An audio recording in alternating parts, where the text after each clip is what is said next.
शबरी की महत्ता। शबरी यद्यपि जाति की भिलिनी थी, किंतु उसके हृदय में भगवान की सच्ची भक्ति भरी हुई थी।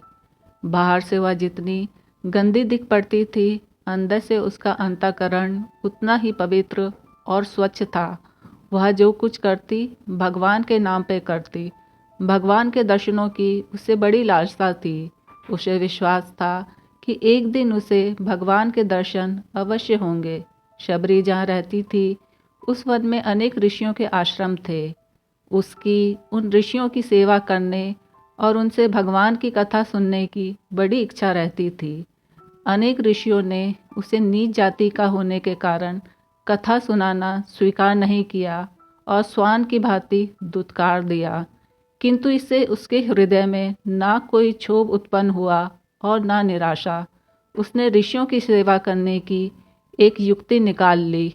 वह प्रतिदिन ऋषियों के आश्रम से सरिता तक का पथ बुहार के कुछ कंटकों से रहित कर देती और उनके उपयोग के लिए जंगल से लकड़ियां काटकर आश्रम के सामने रख देती। शबरी का यह क्रम महीनों चलता रहा, किंतु किसी ऋषि को यह पता न चला कि उनकी यह परोक्ष सेवा करने वाला है कौन।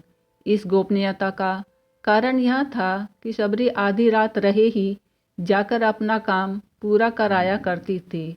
जब यह कार्यक्रम बहुत समय तक अविरल रूप से चलता रहा, तो ऋषियों को अपने परोक्ष सेवक का पता लगाने की अति जिज्ञासा हो उठी।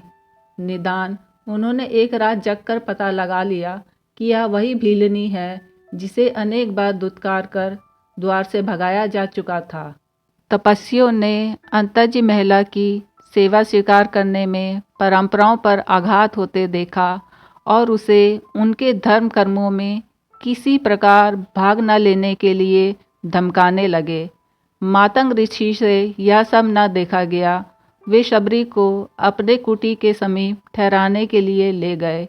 भगवान राम जब वनवास गए तो उन्होंने मातंग ऋषि को सर्वोपरि मान उन्हें सबसे पहले छाती से लगाया और शबरी के जूठे बेर प्रेमपूर्वक चक चक कर खाए।